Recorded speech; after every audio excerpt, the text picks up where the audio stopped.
Space station हर समय धरती की तरफ गिर रहा होता है, लेकिन इसकी स्पीड और धरती के गोल होने की वजह से यह कभी भी धरती की सतह तक नहीं पहुंच सकता। जब हम 600 किलोमीटर से 10,000 किलोमीटर तक ऊपर जाते हैं तो हमें धरती के वायुमंडल की सबसे आखिरी परत देखने को मिलती है, जिसे एक्सोस्फीयर यानी बाहरी मंडल के नाम से जाना जाता है। इस परत के जैसे जैसे आप ऊपर जाओगे, आपको धरती की ग्रेविटी कमजोर होती दिखेगी। मतलब अंतरिक्ष और धरती के बीच की यह अकेली परत है जो बेहद पतली है। यहाँ पर ऑक्सीजन नाम मात्र का होता है और तापमान बेहद ज्यादा। इस परत में आपको इंसानों द्वारा छोड़ी गई बहुत सी सैटेलाइट देखने को मिलेगी, जिसमें जीपीएस सैटेलाइट्स, संचार सैटेलाइट्स, मौसम सैटेलाइट्स आदि शामिल होते हैं। यानी 10,000 किलोमीटर से जब आप ऊपर जाओगे तो धरती की कोई भी परत आपको दिखाई नहीं देगी, लेकिन धरती का गुरुत्वाकर्षण बल कई लाख किलोमीटर दूर तक फैला हुआ है। हालांकि दूरी के हिसाब से इसके गुरुत्वाकर्षण बल में कमी आती रहती है, लेकिन एक पॉइंट ऐसा भी आता है जहां पृथ्वी का गुरुत्वाकर्षण बल 0 हो जाता है, जिसे हिल स्फीयर कहते हैं, जो धरती से 15 लाख किलोमीटर दूर है, क्योंकि यहाँ से सूर्य की ग्रेविटी काम करने लगती है। वैसे वीडियो के स्टार्टिंग में मैंने एक सवाल किया था कि इंसान इस पॉइंट से नीचे क्यों नहीं गिरता, तो उसका सबसे बड़ा कारण ग्रेविटी ही है, जो धरती की सारी चीजों को बांध रखा है, जिसमें समुद्र, पहाड़, इंसान, जानवर और बहुत कुछ शामिल है। अगर ये ग्रेविटी किसी कारणवश एक भी सेकंड के लिए खत्म हो जाए तो धरती की तमाम चीजें अंतरिक्ष में उड़ने लगेंगी। अगर आपको ये वीडियो पसंद आया हो तो लाइक कीजिए और कमेंट में हमें बताइए कि आपको धरती के वायुमंडल की कौन सी परत सबसे अच्छी लगी और हम पृथ्वी की कितनी ऊंचाई तक जिंदा रह सकते हैं। दोस्तों, इस धरती के बहुत से ऐसे सवाल हैं जिनको हर कोई जानना चाहता है, लेकिन आज का यह वीडियो आपको वो ज्ञान देकर जाएगा जो बूढ़े होने तक आपके दिमाग में पड़ा रहेगा। जिस गोलाकार आकृति को आप देख रहे हो, ये धरती है। ये तो आप सब जानते हैं, लेकिन यहाँ से धरती की जमीन लगभग 10,000 किलोमीटर नीचे है, क्योंकि जब आप धरती को देखते हो उसमें समुद्री और जमीनी क्षेत्र के साथ साथ धरती का वायुमंडल भी दिखाई देता है, जो धरती के चारों तरफ गोलाकार आकृति में फैला हुआ है। हालांकि यह वायुमंडल एक नहीं बल्कि कई वायुमंडल की परतों से मिलकर बना है। जैसे हमारी पृथ्वी के जमीन की परत है, वैसे ही हमारे वायुमंडल की भी परत है। उदाहरण के तौर पर मान लो जैसे कोई इंसान है और वह 4 से 5 मोटे कपड़े को ठंड से बचने के लिए पहना हुआ है। बिल्कुल ऐसे ही धरती का यह वायुमंडल एक मोटा कपड़ा है जो 5 मोटे कपड़ों से ढका हुआ है, जो धरती को हर तरफ से सुरक्षा प्रदान करता है। दोस्तों, वीडियो में सारा टॉपिक आपको तभी समझ में आएगा जब आप धरती के वायुमंडल को अच्छे से समझोगे, क्योंकि आपके हर सवाल का जवाब इसी वायुमंडल में छुपा हुआ है। अभी आप जहां पर बैठकर यह वीडियो देख रहे हैं, वहां से लेकर ऊपर आसमान के 12 किलोमीटर तक के एरिया को ट्रोपोस्फियर कहा जाता है, जिसे हम क्षोभ मंडल कहते हैं, जिसका अर्थ परिवर्तन का चक्र होता है। यानी धरती के जमीनी क्षेत्र से 12 किलोमीटर ऊपर तक के क्षेत्र में समय के अनुसार परिवर्तन होता रहता है। जैसे इस क्षेत्र में बादल का बनना, बारिश होना, तूफान और बिजली का चमकना, मतलब मौसम संबंधित जो भी घटना होती है वह इसी 12 किलोमीटर की ऊंचाई पर ही होती है। इसके अलावा इसी क्षोभ मंडल में पक्षी उड़ते हैं, हवाई जहाज उड़ते हैं। यहाँ पर नाइट्रोजन का स्तर 78% और ऑक्सीजन का स्तर 21% होता है। हालांकि जैसे जैसे आप 12 किलोमीटर की दूरी को तय करोगे तो आपके साथ ये सब होगा। 0 से 4 किलोमीटर तक आप बिना ऑक्सीजन मास्क के आसानी से जीवित रह सकते हैं, जबकि 4 से 6 किलोमीटर के बाद सांस लेने में दिक्कतें शुरू हो जाती हैं। 8 किलोमीटर से ऊपर यानी डेथ जोन में बिना ऑक्सीजन मास्क के आपकी 10 से 30 मिनट में मौत हो सकती है, जबकि 12 किलोमीटर पर 2 से 3 मिनट में मृत्यु निश्चित है। इसका सबसे बड़ा कारण है कि जैसे जैसे आप ऊपर जाओगे, हवा का दबाव वैसे वैसे कम होता जाएगा, और जब हवा पतली हो जाएगी तो आपको बेहद कम ऑक्सीजन मिल पाएगा।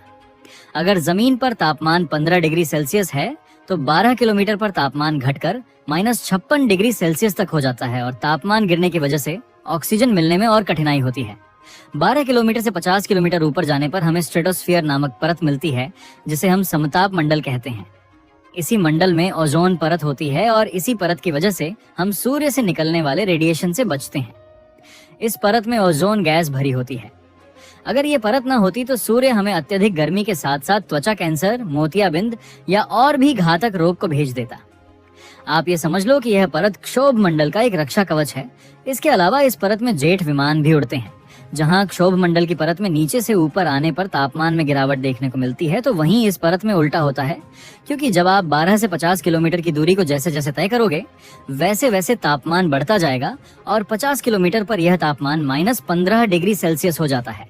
वैसे तो समताप मंडल में भी ऑक्सीजन की मात्रा लगभग 21% होती है, लेकिन यहाँ हवा पतली और कम घनत्व वाली होती है, तो यहाँ पर आपको ऑक्सीजन के साथ साथ स्पेस सूट भी पहनना होगा, क्योंकि हमें सूर्य के रेडिएशन से भी तो बचना है। जब आप 50 से 85 किलोमीटर ऊपर जाते हैं तो आपको मेसोस्फीयर यानी मध्य मंडल देखने को मिलेगा। ये परत धरती के लिए रक्षा कवच के तौर पर काम करती है, क्योंकि जब अंतरिक्ष से छोटे छोटे पत्थर, जिनको हम मेटियोरॉइड कहते हैं, ये जब धरती के वायुमंडल में प्रवेश करते हैं तो ये परत उसको जलाकर खाक कर देती है।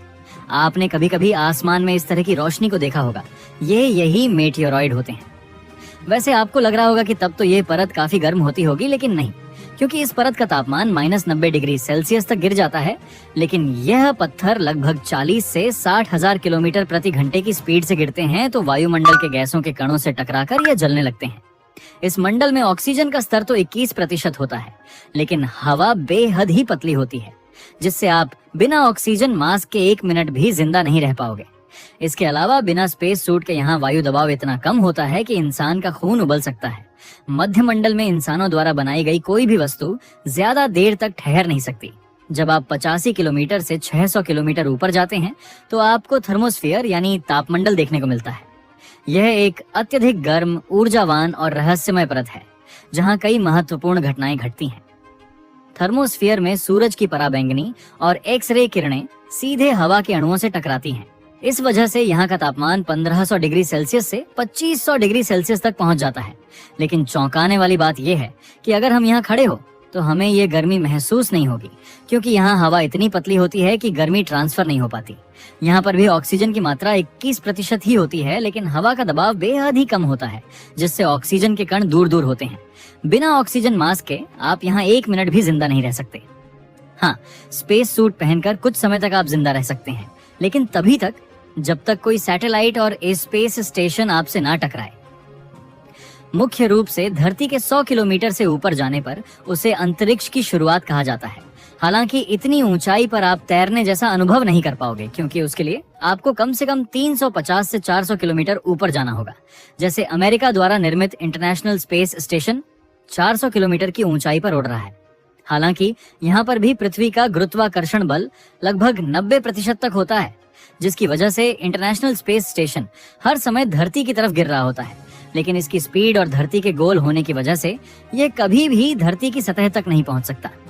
जब हम 600 किलोमीटर से 10,000 किलोमीटर तक ऊपर जाते हैं तो हमें धरती के वायुमंडल की सबसे आखिरी परत देखने को मिलती है, जिसे एक्सोस्फीयर यानी बाहरी मंडल के नाम से जाना जाता है। इस परत के जैसे जैसे आप ऊपर जाओगे आपको धरती की ग्रेविटी कमजोर होती दिखेगी। मतलब अंतरिक्ष और धरती के बीच की यह अकेली परत है जो बेहद पतली है। यहाँ पर ऑक्सीजन नाम मात्र का होता है और तापमान बेहद ज्यादा। इस परत में आपको इंसानों द्वारा छोड़ी गई बहुत सी सैटेलाइट देखने को मिलेगी, जिसमें जीपीएस सैटेलाइट्स, संचार सैटेलाइट्स, मौसम सैटेलाइट्स आदि शामिल होते हैं। यानी 10,000 किलोमीटर से जब आप ऊपर जाओगे तो धरती की कोई भी परत आपको दिखाई नहीं देगी, लेकिन धरती का गुरुत्वाकर्षण बल कई लाख किलोमीटर दूर तक फैला हुआ है।